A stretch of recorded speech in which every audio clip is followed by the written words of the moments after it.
તાત્વિક દ્રષ્ટિએ આપણે જોવા માટે જઈએ તો ભગવાન અને ગુરુ એ બે અલગ તત્વો છે. સિદ્ધાંતની દ્રષ્ટિએ આપણે જોવા માટે જઈએ તો ભગવાન અને ગુરુ એ અલગ તત્વો છે.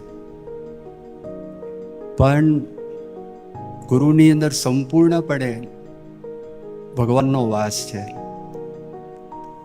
અણુએ અણુની અંદર વાસ છે, રોમે રોમની અંદર વાસ છે. એટલા માટે એમના દ્વારા આપણને ભગવાન છે એના દર્શન થાય છે. એમના દ્વારા આપણે ભગવાનની સાથે વાતો કરીએ છીએ. એમના દ્વારા આપણને ભગવાનનો સ્પર્શ થાય છે. એમના દ્વારા આપણને શાંતિનો અનુભવ થાય છે. એના દ્વારા આપણા જે સ્વભાવો છે, સ્વભાવોમાં ઘસારો આવે છે અને સ્વભાવો નિર્મૂળ પણ થઈ જાય છે.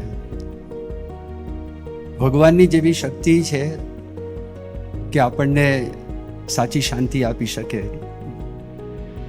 ભગવાન જ આપણને સાચો નિસ્વાર્થ પ્રેમ આપી શકે